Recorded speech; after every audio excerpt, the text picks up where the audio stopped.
PowerCloud is a one-stop platform tailored for new energy vehicles.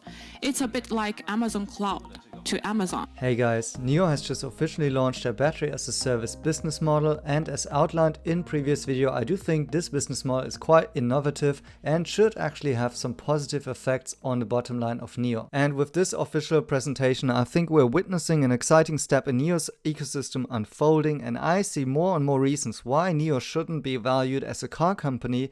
Instead, it should be valued as a software and a tech company. So besides setting up the joint venture for battery asset management with high-profile players like CATL, NIO has also unveiled their software stack, NIO Power Cloud.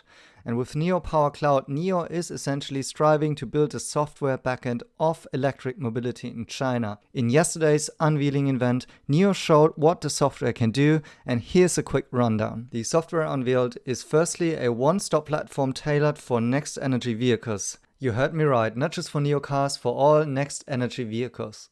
This is the reason why the joint venture is founded in a separate entity with multiple partners and is an open approach, as NIO wants to get other car companies and industry players to join the battery swapping technology. I like this big vision and the bold thinking of Li Bin. For this, NIO has built an OSS operating support system integrating cars, charging piles, service stops, users, batteries and so on, and this is a massive IoT platform developed by NIO, not only connecting NIO resources but also 80% of charging resources in the markets, connecting all the EV protocols in the industry. So the platform offers connectivity, data processing capabilities and real-time monitoring of all the devices connected to the system. Next is Grid, a long-distance trip planning software for EVs that creates user-personalized road journeys accessing NIO services such as NIO Power Swap, Power Mobile, One-Click Power, etc. And actually combining all those NIO services and the software, you can go from the very north of China from Harbin to the very south to Hainandao. Then another module of those services is called Athena. Athena will power the resource development for battery as a service and automatically analyze resources, systems efficiency, and demand gets analyzed by machine learning and power service planning for charging and swapping behavior. And last but not least, Shield, a smart diagnosis state of health software that helps to fight battery degradation across the entire fleet, optimizes battery value and resale value, and tracks and reports every battery in the systems circulating across China. It is improving safety and reliability of batteries, cutting down after sales costs based on big data analysis for the BAS system, and allows for balanced operations. The NIO Power Cloud is not a surprise if you have watched NIO closely before. NIO has signed a cooperation agreement with Bosch, a German third-party supplier in the automotive field that has built a similar system but possibly lacks application cases, as German OEMs are not ready to scale EVs yet, also not having a unique battery swapping technology. And yes, this is Li Bin, the CEO of NIO, and German Chancellor Merkel, as well as the Chinese Premier Li Keqiang, in one picture at the signing ceremony. Pretty lit, innit? Also, NIO Capital, together with Bosch Venture Capital and Tencent, has invested in AutoAI.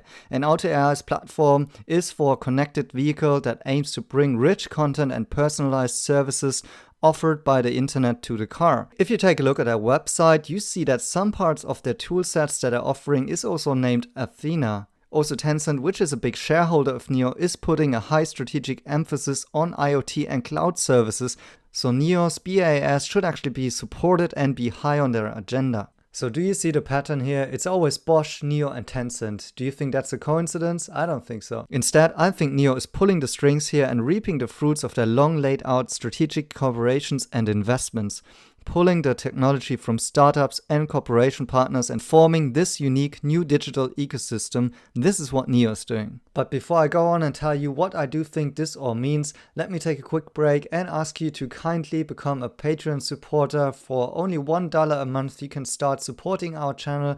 Let's keep us going and dig deeper into all the information that I can dig up on NIO. It takes me quite some time to get all this information together, to compile the videos and to form my views. So I hope you could support us and to keep this channel up and running and to support the NIO gang here. With that cleared out of the way, let's go on. So I think NIO is becoming a software-enabled provider, aggregator and platform business model. They are gathering unique data, insights in China and are building tools nobody else has. Just as Tesla's lead in gathering autopilot data from their fleet, NIO will be building on the informational stack about battery usage across China. This platform will enable new business models, for instance for fleet operators or services to other car manufacturers or as grid managers for even utilities. The open nature of this initiative is going beyond NIO as a brand and invites other industry partners to join. NIO will be running the backend platform for those partners, and in fact I think other companies will be actually forced to adopt the standards as the price, user experience and other advantages of separating batteries from vehicles become more and more apparent, and as a national standard is rolled out and more swap stations appear everywhere. So now NIO is profiting from heavily investing in the battery swapping technology with more than 1,200 patents and 143 swap stations across China and 800,000 battery swaps and a 50% penetration rate, which results in this strategic and unique asset for NIO that I believe has the potential to disrupt the automotive and energy industry and help EV adoption. Also see how NIO stresses the fact that the main goal is to improve the competitiveness of EVs against ICE cars through business model innovation and user centricity. NIO says the battery asset management market alone is worth 2 trillion RMB. And to be honest, I did some research and I couldn't verify those numbers for the market size. I do think it seems to be aimed a little high only for the battery management system. But NIO's vision seems to be bigger here, and they are tapping into utilities and the energy markets as well. Because the management and flexibility of this BIS system and the swapping stations and batteries can become an important aspect of the power grid in China. So my views, investors today do not appreciate and understand the ecosystem and the big vision by Li Bin that is unfolding in front of their eyes. Currently NIO is roughly trading at an 8x sales multiple, and with the recent run-up in the share price, NIO has been revalued by analysts to appreciate and accommodate for the EV innovation as well as better profitability prospects.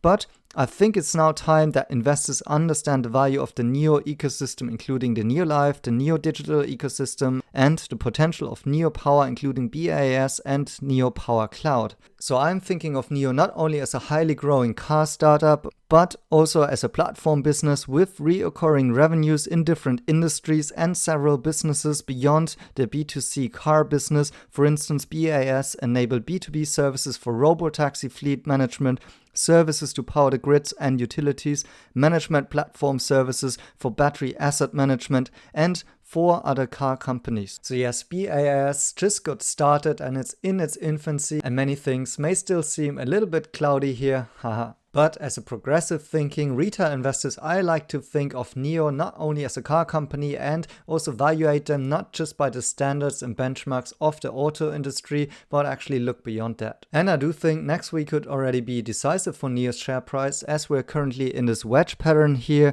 with a stronger support that is increasing, but also with the resistance line at $15 a share. So I think there is a high likelihood actually that investors will be recognizing the intrinsic values of those new innovations, and NIO will start catching up with those inherent values and possibly breaking through this barrier. So let's see what will actually happen next week, but I couldn't be much more excited to actually cover those things and unwrap it. And yeah, there's so much more things to actually take a look at, so I hope you will follow us on this journey, and yeah, see you in the next one.